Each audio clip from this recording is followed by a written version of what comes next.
So, what's up mga ka-acid natin? Kamusta ang lahat ng mga ka-acid natin dyan? Ito, ang vlog natin ngayon ay magbibigay tayo ng mga tips kung paano lumakas yung loob natin ng katagsagan ng acid reflux natin. Kasi marami pa rin nahihirapan sa acid reflux ng mga baguhan. Para sa inyo to, para hindi kayo mag-isip ng mga negative na mangyayari sa inyong katawan, sa inyong sarili. Kasi yun, dati talagang nahirapan din ako.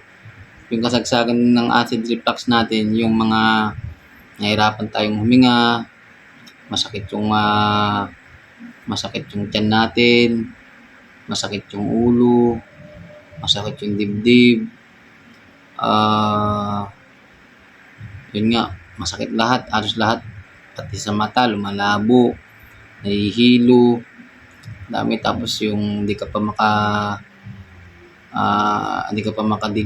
yung umaakit yung acid mo dito. Tapos yung utot ka ng utot. Napakarami na dinanas ko sa acid reflux na yan. Kaya yung katagsagan ng acid reflux natin, isa lang ang nasa isip ko na mga dapat natin na lumakas ang loob. Pinalakas ko talaga yung walang iba magpapalakas ng loob mo kundi ang sarili mo. Tapos siyempre sa tulong ni Lord, siyempre kailangan mag-pray ka talaga para lumakas yung loob mo.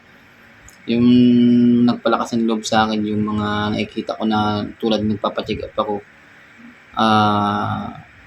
yung katulad yung mga nakikita ko, yung kasabay ko, mga hindi naman sa nanglalait tayo, may mga pilay, may mga ganyan. Tapos ako, normal ako. Tapos yung nag-ultrasound nga ako, normal naman.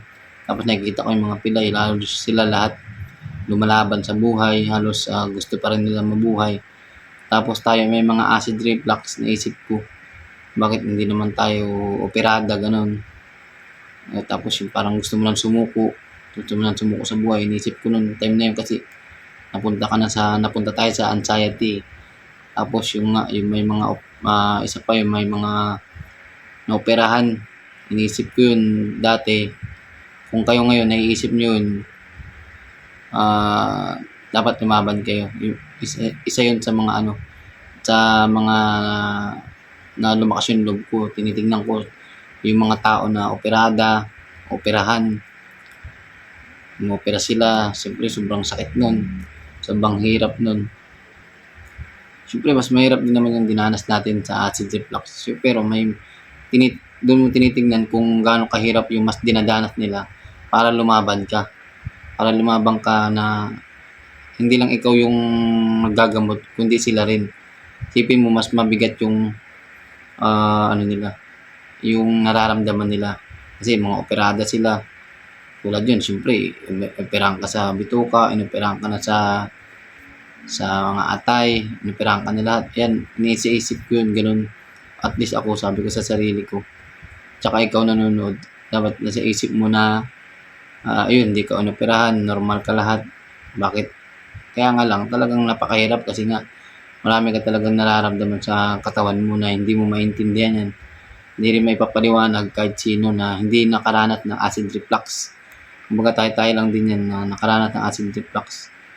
Napakarami. Yun nga mga ka-acid.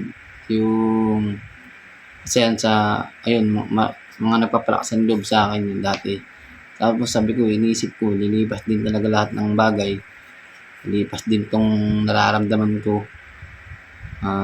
Yun ako na lahat yun. Sabi ko nga, lilipas din lahat to. Dapat yung nasa isip nyo rin, lilipas din yan. Tulad marami naman nang gumaling. Marami nang gumaling sa acid reflux. Ayun, marami nang gumaling talaga dyan. Talagang ako talaga naisip ko rin dati. Yung sa tiyan ko kasi, parang para kasi may cancer ka na.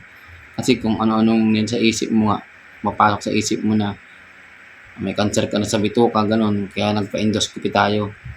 Siyempre kasi nga, ang dami mo nararamdaman sa mga bituka, mga kung ano-ano. Sobrang dami. Yun dyan yung may mga, parang may ng lamok, mga ganun. Parang tuyo na yung tiyan ko, gano'n. Sobrang dami mga ka-acid. Nasa video ko naman yan, nasa mga video natin yan na, ah, na ano, yung mga una kong sinabi. Nandiya-diyan na lahat yan mga ka-acid. Kaya sa mga dumadanas ng acid reflux, andito tayo ngayon, magandang katawan natin, normal tayo, okey na okey tayo. Siyempre andiyan lang talaga, may time na magkakasakit tayo, mga lagnat, sakit, sipon, andiyan lahat talaga yan. Ayun, talagang siyempre ano lang tayo, hindi naman habang buhay wala kang sakit, magkakasakit ka rin talaga. Kaya kailangan lumaban ka lang din sa mga sakit na yan kasi andiya-diyan talaga yan, nakahalubilo tayo sa maraming tao, mga ka-acid. So, sa mga ka-acid natin diyan na ayun nga, na natatakot sa acid reflux, huwag kayong matakot kasi, gagaling at gagaling din kayo diyan. Basta lagi niyong tandaan na gagaling din yan, hindi naman habang buhay na sakit yan kasi basta isipin niyo kung para ano kayo, huwag niyong isip-isipin tapos, kung medyo malakas na yung katawan niyo, magtrabaho na, kumilos na para at least na-exercise na kayo, dahan-dahan lang.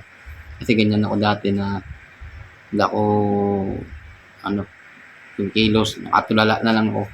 'Pag nakatulala ka na mas mahirap na yan, hindi ka ayaw mo ng gumalaw, yan na nag-iisip ka na, lagi kang mag-iisip ng negative diyan mga ka-acid. So, hanggang dito na lang mga ka-acid, may mga susunod na vlog ko may sasagutin ko yung tanong ng mga ka-acid natin diyan. Kasi may nagtatanong din sa atin. Shoutout sa inyong lahat and God bless sa inyo, mag-ingat kayo lagi, basta kumain lang ng masustansya na pagkain mga ka-acid. God bless.